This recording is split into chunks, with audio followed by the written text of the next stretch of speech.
2, 1, kayıt. Merhaba, ben Rüya, minik bir yemek kaşifiyim. Bugün ailemle pikniğe geldim. Canım tatlı istedi, düşündüm. Buldum. Fıstıklı kurabiye. Biliyor musunuz? Bu kurabiye pişmiyor.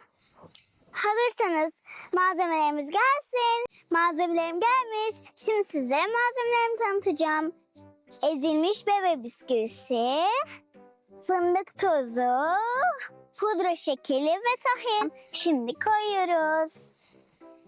Pudra şekerini koyduk. Ve tahin. Tahinimizi sayıyoruz ki kalmasın. Oy düştü. Şimdi hepsini karıştırıyoruz. Buraya hızlandıracağız mı? Anne gelsene be.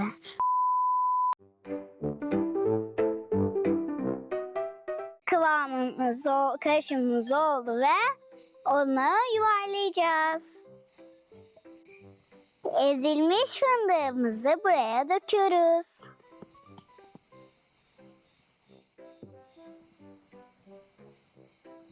Döktük ve yayıyoruz. Şimdi yuvarlayıp koyacağız. İyice yuvarlıyoruz. Yuvarlanmıyor. Şimdi bunu yuvarlıyoruz. Ve buraya yine buluyoruz.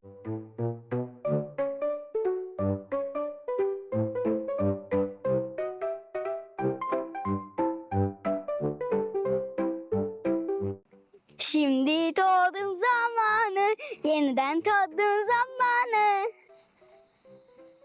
Şimdi tadım zamanımız.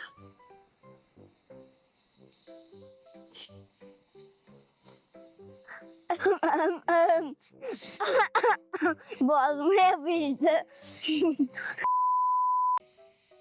Çok güzel tadı. Siz de yapmalısınız. Aşağıdaki beğen tuşuna basmayı ve abone olmayı unutmayın. Sizinle çok maceralar yaşayacağız ve çok güleceğiz. Diğer videomuzda görüşmek üzere. Kayıt durduruldu. 1, 2, 3, kayıt. Merhaba, ben Rüya, minik bir yemek kaşifiyim. Bugün sizlere... Upsi.